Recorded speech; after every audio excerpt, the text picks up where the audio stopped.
कहानी की शुरुआत होती है साल 2013 से, जब एक 20 वर्षीय लड़का जिंग हाओ अपनी छोटी बहन जिंग टोंग को स्कूल छोड़ने जाता है। वह अपनी बहन से बहुत प्यार करता है और उसकी देखभाल के लिए हर संभव प्रयास करता है ताकि उसकी बहन का दिन अच्छा गुजरे।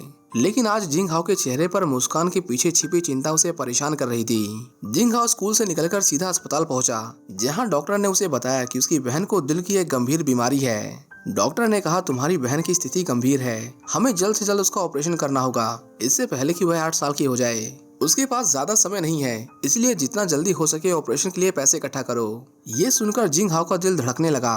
उसके पास इतने पैसे नहीं थे कि वह अपनी बहन का इलाज करवा सके। वह एक साधारण रिपेयरमैन था और उसकी दुकान से होने वाली इनकम इतनी नहीं थी कि वह इतने बड़े ऑपरेशन का खर्चा उठा सके। शाम के समय जब वह अपनी बहन के साथ घर पहुंचा तो उसने घर के दरवाजे पर मकान मालिक का नोटिस देखा। नोटिस में किराया चुकाने की चेतावनी दी गई थी। जिंग हाओ और भी टूट गया, लेकिन उसने अपनी बहन के सामने अपने दुख और परेशानियों को कभी जाहिर नहीं किया। रात को जिंग टोंग ने अपने टूटे हुए दूध के दांत जिंग हाओ को दिखाए, जिसे वह बहुत गर्व से संजो कर रखता था। वह अपनी बहन को देखकर मुस्कुराया, लेकिन भीतर से वह जानता था कि समय तेजी से भाग रहा है और उसे जल्द से जल्द पैसे इकट्ठा करने होंगे। अगले दिन वह अपने दोस्त टाओ के पास गया, जिसने उससे 2000 युआन उधार लिए थे। लेकिन टाओ ने अपनी माँ की बीमारी का बहाना बनाकर उसे पैसे लौटाने से इनकार कर दिया। उसने जिंग हाओ से कहा, तुम्हारे पिता ने तुम्हारे लिए कुछ नहीं छोड़ा। जिस पर जिंग हाओ का जवाब आया, हम तो शुक्रगुजार हैं कि वह हमारे ऊपर कर्ज छोड़कर नहीं गए। टाओ ने उसे एक गोदाम में ले जाकर पुराने स्मार्टफोन्स का ढेर दिखाया। उसने कहा, अगर जिंग हाओ 1 लाख युआन का इंतजाम कर ले तो वह ये सारे फोन ले सकता है। ये फोन किसी इंपोर्ट एक्सपोर्ट करने वाले आदमी के थे, जो अब जेल में है और अब गोदाम का मालिक इन्हें जल्द से जल्द बेचना चाहता है। जिंग हाओ ने उन स्मार्टफोन्स की क्वालिटी रिपोर्ट मांगी और कुछ समय मांगा, क्योंकि 1 लाख युआन उसके लिए बहुत बड़ी रकम थी। जिंग हाओ अपनी रिपेयर शॉप पर वापस आया और उन स्मार्टफोन के सैंपल्स को ठीक करने की कोशिश करने लगा। उसने देखा कि सभी पुर्जे ठीक हैं, लेकिन उनमें एक छोटी सी समस्या थी, एक कैपेसिटर की समस्या, जिसे आसानी से ठीक किया जा सकता था। यह देखकर उसे अपनी बहन के इलाज के लिए थोड़ी उम्मीद जागी।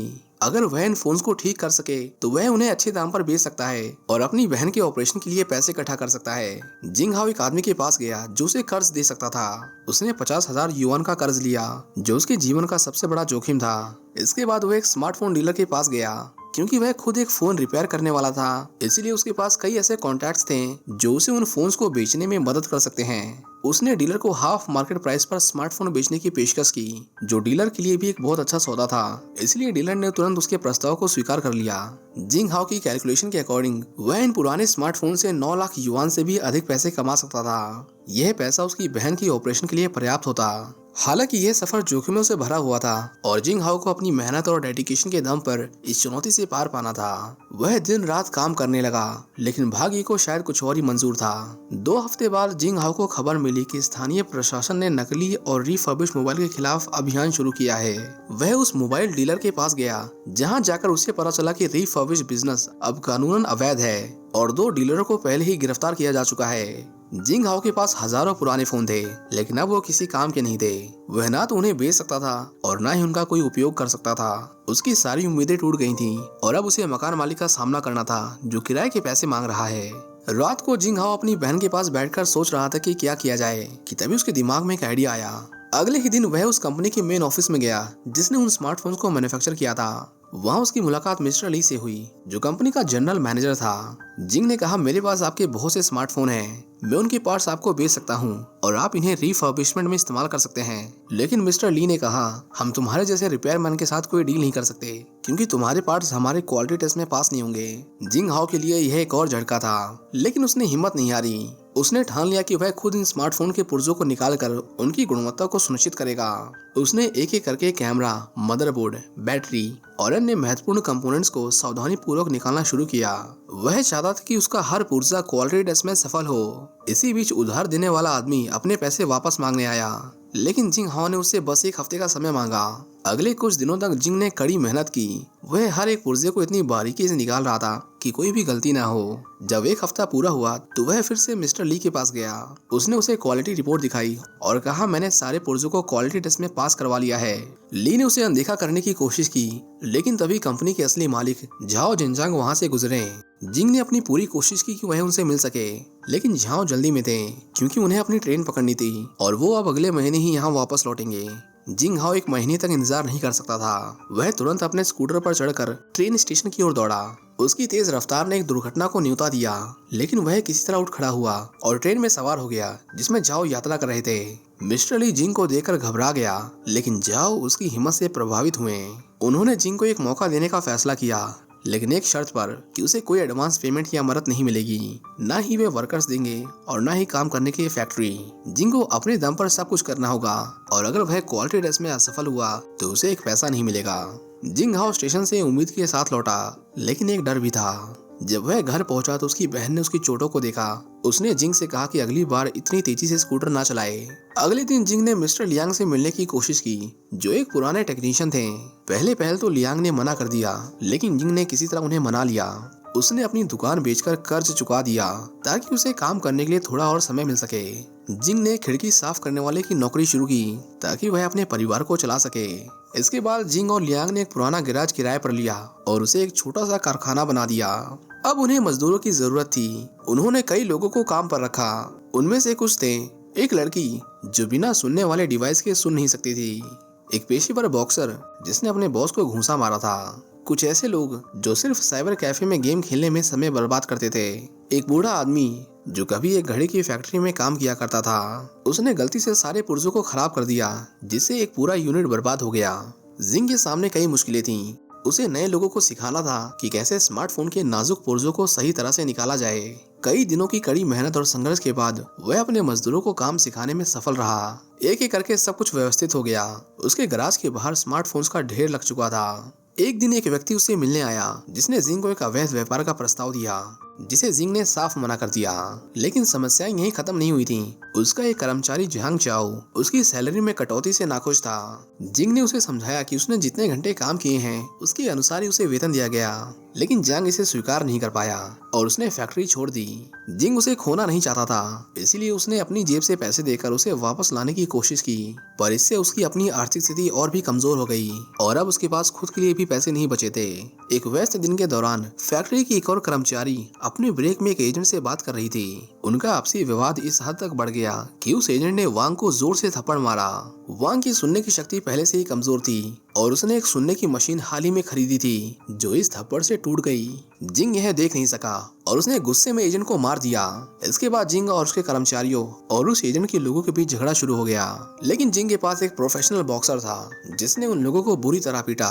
वांग इतने गुस्से में थी कि वह उस एजेंट को कुल्हाड़ी से मारकर उसकी जान लेना चाहती थी, लेकिन जिंग ने उसे रोका और कहा कि वह उसकी सुनने की मशीन को ठीक कर सकता है। जिसके बाद वांग का गुस्सा थोड़ा शांत हुआ। जिंग की जिंदगी में सब कुछ उल्टा पुल्टा हो रहा था, लेकिन वह काम को पूरा करने की पूरी कोशिश कर रहे थे। इसी दौरान उसके एक कर्मचारी की शादी में जियांग चाओ ने जिंग से माफी मांगी और भविष्य में अपनी गलती न दोहराने का वादा किया। जिंग ने उसे माफ कर दिया और उनके बीच में सब कुछ ठीक हो गया। शादी के बाद जब जिंग घर लौटा तो वह दरवाजा नहीं खोल सका। मकान मालिक ने किराया न देने की वजह से ताला बदल दिया था। जिंग ने किराया चुकाने के लिए टाओ से अपने 2000 युआन वापस लेने की कोशिश की, लेकिन टाओ ने सारा पैसा जुए में गवा दिया था। जिंग ने उसके घर की तलाशी दी, लेकिन एक पैसा नहीं मिला। अब उसे मजबूरन अपनी बहन के साथ फैक्ट्री में रहना पड़ा। रात को वह खूब रोया। उसकी जिंदगी इतनी बुरी हो गई थी कि वह खुद को संभाल नहीं पा रहा था। अगली सुबह जब कर्मचारी फैक्ट्री आए तो उन्होंने जिंग की दयनीय हालत देखी और सभी भावुक हो गए। उसी रात जब जिंग काम करते करते टेबल पर सो गया, तभी उसकी बहन आई और उसने गैराज से आ रही अजीब आवाजों की शिकायत की। जब जिंग ने जाकर देखा तो पाया कि दरवाजे का ताला टूटा हुआ था और कुछ लोग उसके स्मार्टफोन स्टॉक को चुराने की कोशिश कर रहे थे। उसने उन्हें रोकने की कोशिश की, लेकिन वे नहीं रुके। जिंग किसी तरह ट्रक के अंदर चढ़ गया और चोरों को रोकने की कोशिश करने लगा, लेकिन वो और एक चोर ट्रक से गिर गए और बेहोश हो गए। जब उसे होश आया तो उसकी उंगलियां टूट चुकी थीं। अस्पताल में डॉक्टर ने उसकी उंगलियों का इलाज किया और पुलिस ने चोरों को पकड़ लिया। चोट लगने के बावजूद जिंग ने काम पर लौटने की कोशिश की, लेकिन काम करते समय उसने गलती से एक बाल्टी ऊंचाई से गिरा दी। उसने खुद के साथ साथ बिल्डिंग के नीचे खड़े लोगों की जान भी खतरे में डाली थी, जिसके बाद उसका मैनेजर उसे गाली देकर काम से निकाल देता है और कहता है कि वह अपनी शक्ल फिर कभी ना दिखाए। अब जिंग के पास कोई उम्मीद नहीं बची थी। उसने ली से एडवांस मांगा, लेकिन ली ने साफ मना कर दिया। उसने कहा कि अगर झाओ ने उसे इस हालत में देख लिया तो वह इस डील को कैंसिल कर देंगे, इसलिए बेहतर यही है कि तुम वही करो जो तुम्हें करने के लिए कहा गया था। उस दिन जिंग की परेशानियों में और इजाफा हुआ। एक तूफान की चेतावनी दी गई और सभी कारखाने और बिल्डिंग्स बंद कर दिए गए, जिससे उनके काम में और देरी हो रही थी। जब जिंग फैक्ट्री पहुंचा तो उसने देखा कि उसका गैराज तूफान में पूरी तरह से टूट चुका था। जिंग अपने कर्मचारियों से अब और झूठ नहीं बोल सकता था। उसने उन्हें सच कह दिया कि अब उसके पास उन्हें सैलरी देने के लिए पैसे नहीं बचे हैं और केवल एक ही हफ्ते में उन्हें शिपमेंट पूरा करना है। उसने सभी से माफी मांगी और रोने लगा, लेकिन उसके कर्मचारी उसे रोते हुए नहीं देख सकते थे। लियांग ने कहा कि यह कभी पैसों के लिए नहीं था। जिंग ने उन्हें उम्मीद दी कि उनके जैसे लोग भी किसी बड़े काम का हिस्सा बन सकते हैं। उन्होंने जिंग के लिए मदद का हाथ बढ़ाया और अपने घरों को छोटे छोटे कारखानों में बदलने का वादा किया। जब तूफान खत्म हुआ तो उन्होंने फैक्ट्री के काम को अपने घरों में शिफ्ट कर दिया और दिन रात काम करने लगे ताकि डिलीवरी की समय सीमा पूरी हो सके। उसे बस स्मार्टफोन के सभी पुर्जों को निकालकर कंपनी को भेजना था ताकि उसकी गुणवत्ता की जांच हो सके। लेकिन यह सफर उतना आसान नहीं था जितना वह सोचता था। न जाने कितनी रातें वह बिना खाए पिए जागता रहा। हर बार उसके मन में एक ही सवाल था कि क्या वह अपने लक्ष्य तक पहुंच पाएगा। जिंग के सहयोगी भी उसी उम्मीद के साथ उसके साथ थे। वे सभी दिन रात मेहनत करते रहे क्योंकि उन्हें पता था कि यह उनका आखिरी मौका है।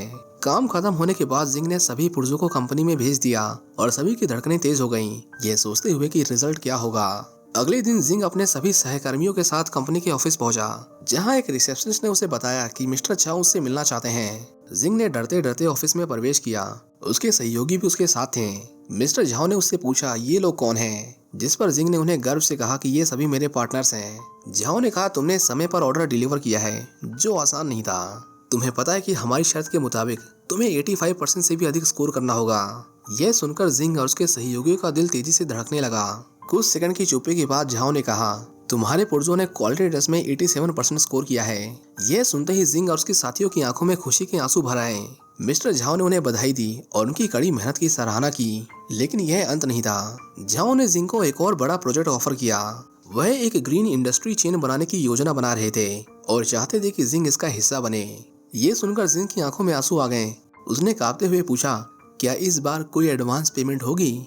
झाओ ने मुस्कुराते हुए कहा, हाँ, इस बार तुम्हें एडवांस दिया जाएगा। ये सुनते ही जिंग और उसके साथी खामोशी से ऑफिस से बाहर निकले। लेकिन जैसे ही वे लिफ्ट में पहुंचे, सबने जोर जोर से खुशी से चीखना और रोना शुरू कर दिया। यह उनकी जिंदगी का सबसे बड़ा पल था। उन्हें यकीन नहीं हो रहा था कि उन्होंने एक असंभव सा दिखने वाला काम पूरा कर दिखाया था। जिंग तुरंत अपनी बहन के पास गया और उसे जोर से गले लगाया। अब वह उसकी सर्जरी के लिए पैसे जुटा चुका था। मार्च 2014 में उसकी बहन की सर्जरी सफल हुई और वह बीमारी से बाहर आ गई। इस सफलता के 6 साल बाद जिंग हाओ अब न्यू व्यू प्रोडक्ट्स का जनरल मैनेजर बन चुका था। वह कॉर्पोरेट वर्ल्ड में एक बड़ा नाम है। जब उसने अपना नया प्रोडक्ट लॉन्च किया तो वहां उपस्थित अमीर और जाने माने लोगों ने उसके लिए तालियां बजाईं, जिसमें मिस्टर झाओ और उसके पुराने दोस्त भी शामिल थे। समय के साथ वे भी अमीर बन गए थे और अपने अपने बिजनेसेस चला रहे थे, सिर्फ इसलिए कि उन्होंने जिंग हाओ के विजन पर भरोसा किया था। जिंग हाओ की कहानी एक असल जीवन की प्रेरणादायक कहानी पर आधारित है, जहां एक व्यक्ति बिना किसी फॉर्मल एजुकेशन और एक्सपीरियंस के अरबपति बन जाता है। यह कहानी हमें सिखाती है कि अगर आपके पास दृढ़ निश्चय और मेहनत करने का जज्बा हो तो हम किसी भी कठिनाई को पार कर सकते हैं। जिंदगी में चाहे कितनी भी मुश्किलें क्यों ना आए, अगर हम अपने सपनों और लक्ष्यों पर अडिग रहें तो कुछ भी असंभव नहीं है। चुनौतियां हमें मजबूत बनाती हैं और जिंग की यह कहानी केवल संघर्ष की नहीं बल्कि उन सपनों की है जो टूटने के बाद भी हिम्मत से जोड़े जा सकते हैं। इसी के साथ ये सच्ची कहानी यहीं पर खत्म हो जाती है। उम्मीद करता हूँ कि आपको ये कहानी पसंद आई होगी। Do subscribe for more videos like this and I will see you in the next one.